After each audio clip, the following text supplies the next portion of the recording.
Hi friends, അസ്സാം വലൈക്കും. എൻ്റെ എല്ലാ കൂട്ടുകാർക്കും റെയിൻബോ പ്ലാനറ്റ് എന്ന ചാനലിലേക്ക് സ്വാഗതം. ഞാൻ ഷംജു നസർ. ഇന്നത്തെ വീഡിയോ ഒന്ന് ട്രാവലിംഗ് വ്ളോഗാണ് കേട്ടോ. ഇത് ട്രിവാൻഡ്രംകാർക്ക് ഒത്തിരി ഫെമിലിയർ ആയിട്ടുള്ളൊരു സ്ഥലമാണ് വേളി.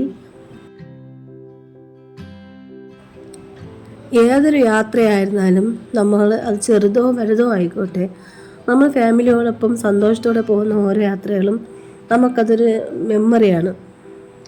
എനിക്ക് ഇഷ്ടപ്പെടുന്ന യാത്ര ഞാൻ എല്ലാ സ്ഥലത്ത് പോയിരുന്നാലും ഞാൻ വീഡിയോ എടുക്കാറുണ്ട്. പക്ഷേ എടുക്കുന്നതെല്ലാം ഞാൻ അപ്ലോഡ് ചെയ്യാറില്ല.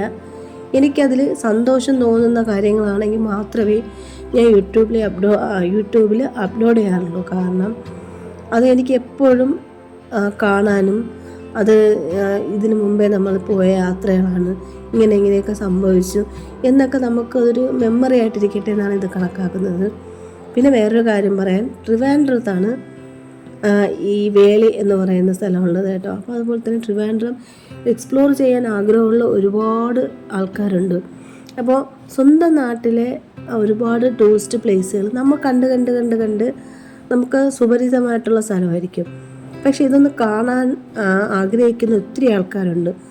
നമ്മുടെ ജില്ലയിലുള്ള ആൾക്കാർക്കൊക്കെ ഈ ട്രിവാൻഡ്രം എന്ന് പറയുന്ന സ്വപ്നമാണ്. അതുപോലെ തന്നെ സംസ്ഥാനങ്ങളിലുള്ളവരും കേരളം എന്ന് പറയുമ്പോൾ അത്രയും ആഗ്രഹിക്കുന്ന ആൾക്കാരാണ്. അവർക്കൊക്കെ വേണ്ടിയാണ് കേട്ടോ ഈ വ്ളോഗ് എടുത്തിരിക്കുന്നത്. കണ്ടവർ കാണുമെങ്കിൽ കാണുക, സപ്പോർട്ട് ചെയ്യുക. ഓക്കെ. പിന്നെ ഇത് പൊയ്ക്കൊണ്ടിരിക്കുന്നത് വേളിയാണ് കേട്ടോ. ട്രിവാൻഡ്രത്തെ ഏറ്റവും പ്രശസ്തമായിട്ടുള്ള ഒരു ടൂറിസ്റ്റ് പ്ലേസാണ് വേളി. അപ്പോൾ അവിടെ കുട്ടികൾക്ക് കളിക്കാൻ പാർക്കുണ്ട്, അഡ്വഞ്ചറസ് ആയിട്ടുള്ള കുറച്ച് കാര്യങ്ങളുണ്ട്. ഇതൊക്കെ ഉൾപ്പെടുന്ന ഒരു സ്ഥലമാണ് വേളി. കായലും കടലും കൂടെ ചേരുന്ന ഒരു ഭാഗമായതുകൊണ്ടാണ് അതിന് വേളി എന്ന് പറയുന്ന പേര് തന്നെ വന്നത് കേട്ടോ. അപ്പോൾ ഞാൻ വീണ്ടും പറയട്ടെ, ചെറിയ യാത്രകളായിരുന്നാലും അത് സന്തോഷം തരുന്നതാണെങ്കിൽ നമുക്ക് ഒരു യൂട്യൂബ് ചാനലുണ്ടെങ്കിൽ അത് ഒന്ന് ഷൂട്ട് ചെയ്ത് അവിടെ ഇട്ടിരിക്കുകയാണെന്നുണ്ടെങ്കിൽ നമുക്ക് എത്ര വർഷം കഴിഞ്ഞിരുന്നാലും അതെടുത്ത് കാണുമ്പോൾ ഒരു സന്തോഷമാണ് കേട്ടോ. ഓരോ യാത്രകളെയും നമ്മൾ ആസ്വദിക്കണം. അത് ചെറുതെന്നോ വലുതെന്നോ നമ്മൾ ചിന്തിക്കുകയാണെന്നുണ്ടെങ്കിൽ ഈ ഭൂമിയിൽ നമുക്ക് ജീവിച്ചിരിക്കാൻ തന്നെ തോന്നില്ല. പറയുന്നില്ലേ, മുറ്റത്തെ മുല്ലയ്ക്ക് മണമില്ല എന്ന് പറഞ്ഞതുപോലെ നമ്മുടെ അടുത്തുള്ള ടൂറിസ്റ്റ് പ്ലേസൊക്കെ ചിലരൊക്കെ കണ്ട് മടുത്തായിരിക്കും. ഇത് വേളിയല്ലേ, അങ്ങനെ ഒരു ചിന്ത.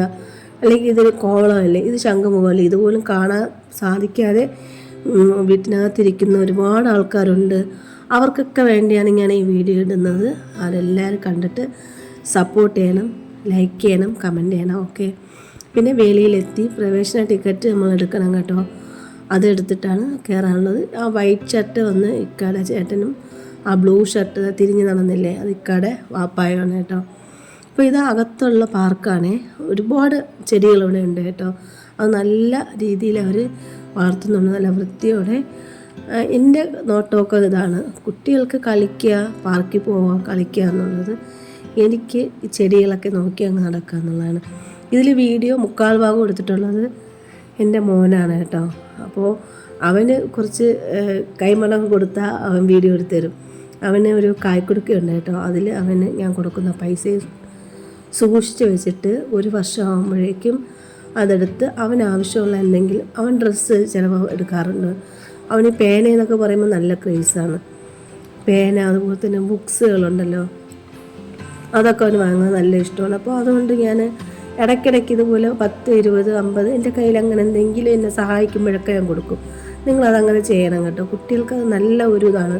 സേവിങ് എന്ന് പറയുന്ന ഒരു നല്ല ഒരു ഹാബിറ്റ് കുട്ടികളെ വളർത്തിയെടുക്കുന്നത് നല്ലതാണ്. അതൊരു ക്ഷമ എന്ന് പറയുന്ന ഒരു കാര്യം കൂടെ കുട്ടികളെ പഠിപ്പിക്കും. അതുകൊണ്ട് നിങ്ങൾക്ക് ഒരു ചെറിയൊരു കായ് കൊടുക്കുകയെങ്കിലും നിങ്ങളത് വാങ്ങി വെച്ചിട്ട് കുട്ടികൾക്ക് 1 രൂപയെങ്കിലും 1 രൂപ നിങ്ങളെക്കൊണ്ട് പറ്റുന്നത് കൊടുത്ത് അവരടുത്ത് സേവ് ചെയ്യാൻ പറയണം. ആ കായ്ക്കുടുക്ക നിറയുന്നത് വരെ ആ പൈസ അവർക്ക് എന്താണ് ആവശ്യമുള്ളത് വാങ്ങിക്കൊടുക്കുമ്പോൾ അവർക്ക് മനസ്സിലാവും പൈസയുടെ വിലയും ക്ഷമയും. ഓക്കെ. അപ്പോൾ ഇതെൻ്റെ മോള് കൂടെ നടക്കുന്ന എൻ്റെ ഇക്കാടെ ചേട്ടൻ്റെ മോളാണ്. അപ്പോൾ ഇവിടെ ഏറ്റവും പ്രധാനമായിട്ടുള്ള പുതിയ ഒരു അപ്ഡേഷൻ എന്തെന്ന് വെച്ചാൽ ഞാൻ 2 വർഷം മുമ്പ് വന്നപ്പോൾ ഇവിടെ ടോയ് ട്രെയിൻ ഇല്ലായിരുന്നു കേട്ടോ. പുതുതായിട്ട് ഇവിടെ വന്നതാണ് കേട്ടോ ടോയ് ട്രെയിൻ. അതിന് ശേഷം ഒന്നും ഇവിടെ വന്നിട്ടേ ഇല്ല. അപ്പോൾ അവിടെ കയറാൻ പറ്റില്ല, ടൈം കഴിഞ്ഞായിരുന്നു. ലാസ്റ്റ് റൗണ്ട് ആൾക്കാരെ ഇരുത്തിപ്പോയിക്കൊണ്ടിരിക്കുകയായിരുന്നു. അപ്പോൾ ഇക്ക പോയി അന്വേഷിച്ചപ്പോൾ ലാസ്റ്റ് റൗണ്ടാണ്, ഇനിയില്ല, സമയമായിപ്പോയി എന്ന് പറഞ്ഞ് പറഞ്ഞു വെച്ചായിരുന്നു കേട്ടോ. പക്ഷേ ഇനി എപ്പോഴെങ്കിലും പോകുമ്പോൾ അതും കൂടെ ഒന്ന് എക്സ്പ്ലോർ ചെയ്യണം. വലിയവർക്കും ഇരിക്കാം, ചെറിയ ആൾക്കാർക്ക് ഇരിക്കാം. പക്ഷേ ടോയ് ട്രെയിൻ ആയിരുന്നാലും നമ്മുടെ സാധാ ട്രെയിനിൻ്റെ ഏകദേശം അതേ രൂപമൊക്കെ തന്നെയാണ്. കുറച്ച് വലിപ്പം കുറവെന്നേ ഉള്ളൂ. പക്ഷേ ഈ പാർക്ക് മൊത്തവും മുഴുവനായിട്ടൊന്ന് വേളിയുടെ ചുറ്റും ഒന്ന് അവർ ചുറ്റി കാണിക്കും കേട്ടോ. അത് ഒരു നല്ല ഒരു എക്സ്പീരിയൻസ് ആണ്. അത് പുതുതായിട്ട് ഇവിടെ വന്ന ഒരു കാര്യമാണ്. ഞാൻ ഫസ്റ്റ് ടൈമാണത് കാണുന്നത്. 5-6 തവണ വേളിയിൽ വന്നിട്ടുണ്ട്. എനിക്കിവിടെ വന്നിരിക്കാൻ നല്ല ഇഷ്ടമാണ്. കാരണം ഞാൻ ഒരുപാട് ചെടികളെ ഇഷ്ടപ്പെടുന്നവരും പ്രകൃതിയെ ഇഷ്ടപ്പെടുന്നവർക്കൊക്കെ വേലി ഇഷ്ടമാണ് കേട്ടോ. ഇത് കായലാണ്. ഇവിടെ 2 വ്യൂ നമുക്ക് ആസ്വദിക്കാം കേട്ടോ. ശ്രദ്ധിച്ചിട്ടുണ്ടോ എന്നറിയില്ല. ഒന്ന്, കായലിൽ നിന്ന് നോക്കുമ്പോൾ ഈ സൂര്യൻ അസ്തമിക്കുന്നത് കായലിൻ്റെ അടിത്തട്ടിലേക്ക് പോകുന്നത് പോലെയും, കടലിൻ്റെ ആ സൈഡിൽ നിന്ന് നമ്മൾ നോക്കുമ്പോൾ കടലിൻ്റെ ആഴങ്ങളിലേക്ക് ഇറങ്ങിപ്പോകുന്നത് പോലെയും നമുക്ക് കാണാൻ പറ്റും കേട്ടോ. അങ്ങനെ ഒരു പ്രത്യേകതയും കൂടെ ഈ വേലിയിലുണ്ട്. അത് എത്ര പേർക്ക് അറിയാമെന്നുള്ളത് അറിയില്ല. അത് ശ്രദ്ധിച്ചിട്ടില്ലാത്തവരാണ് കൂടുതലുള്ളത് കേട്ടോ. അപ്പോൾ എനിക്ക് ഈ പാലത്തിൽ കൂടെ നടക്കാൻ നല്ല ഇഷ്ടമാണ്. ചെറുതായിട്ടൊന്ന് ഫ്ലോട്ടിങ് ബ്രിഡ്ജാണത്. അപ്പോൾ അടിയിലൊന്ന് ബലൂണ് പോലെ വലിയ ഓറഞ്ച് കളറിലെ ബലൂണാണ് അതിൽ വെച്ചിട്ടുള്ളത്. അപ്പോൾ ഇതിനു മുമ്പ് വന്നപ്പോൾ നല്ല രീതിയിൽ ഷേക്കിംഗ് ഉണ്ടായിരുന്നു. അപ്പോൾ അതൊക്കെ ഒന്ന് റെഡിയാക്കി നല്ല രീതിയിലാക്കിയിട്ടുണ്ട് കേട്ടോ. അതുകൊണ്ട് എനിക്ക് അത്രയും ഇഷ്ടപ്പെട്ടു. പേടിയില്ല, നമുക്ക് ഇവിടെ കൂടെ നടക്കാൻ പറ്റുമായിരുന്നു.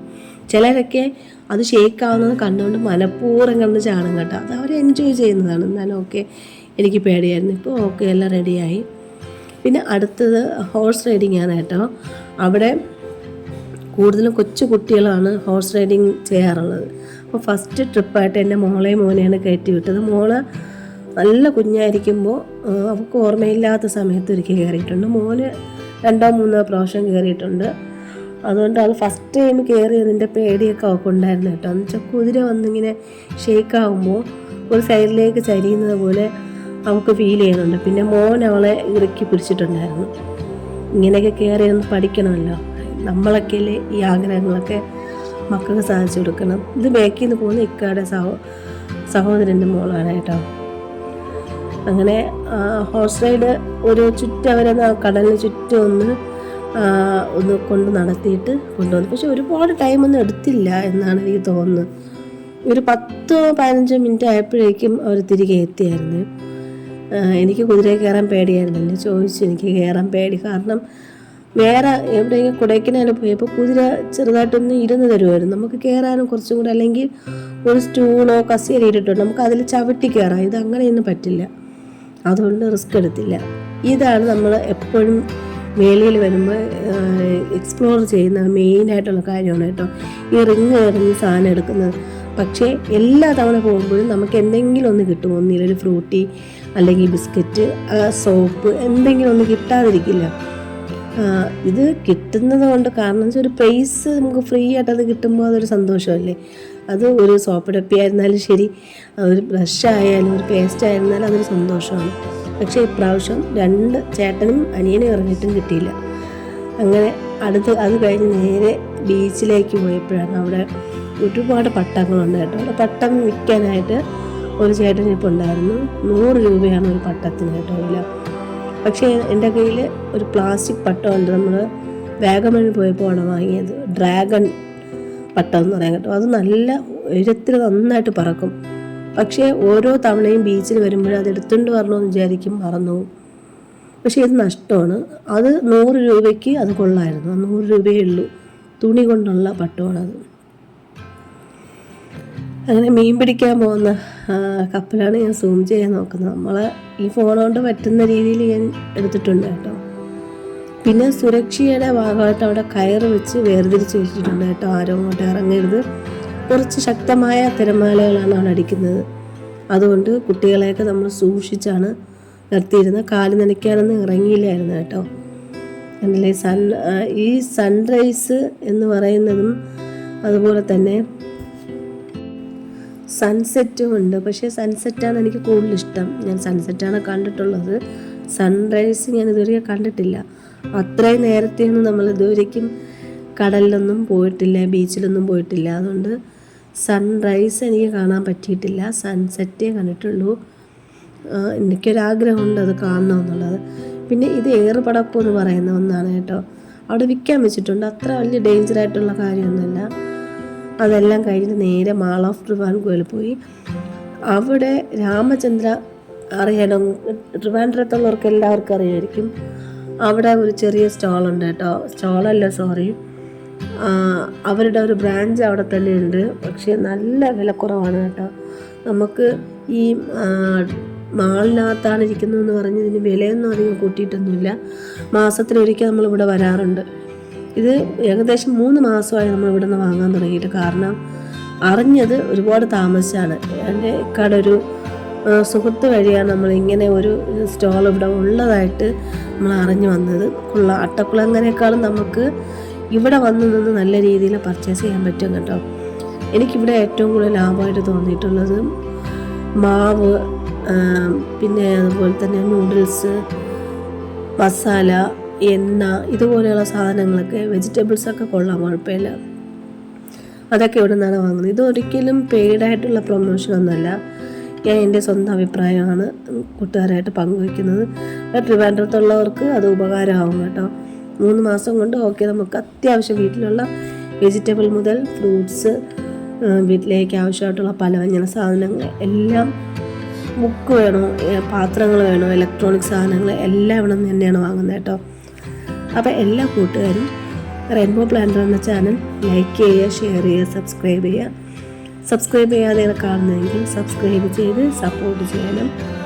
ഇത് ഞാൻ ഫസ്റ്റ് ഒന്ന് അപ്ലോഡ് ചെയ്തായിരുന്നു. ചെറിയ വോയിസിൻ്റെ പ്രശ്നം കൊണ്ട് ഞാനത് റിമൂവ് ചെയ്തിട്ട് രണ്ടാമത് അപ്ലോഡ് ചെയ്യുന്നതാണ് കേട്ടോ. അപ്പോൾ എല്ലാവരും ഒന്ന് കാണുക, സപ്പോർട്ട് ചെയ്യണം, സബ്സ്ക്രൈബ് ചെയ്യണം, ലൈക്ക് ചെയ്യണം, കമൻറ്റ് ചെയ്യണം. എനിക്ക് ഒത്തിരി കൂട്ടുകാർ വീണ്ടും എൻ്റെ ചാനലിലേക്ക് വന്നിട്ടുണ്ട്. അവരുടെ സപ്പോർട്ട് ഇനിയും ഞാൻ പ്രതീക്ഷിക്കുകയാണ്. അപ്പോൾ എല്ലാ കൂട്ടുകാരും റെയിൻബോ പ്ലാന്റർ എന്ന ചാനൽ സബ്സ്ക്രൈബ് ചെയ്യാൻ മറക്കരുത്.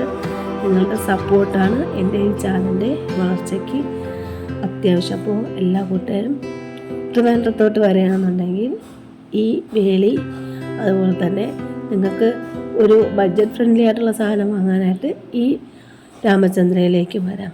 Okay, thank you.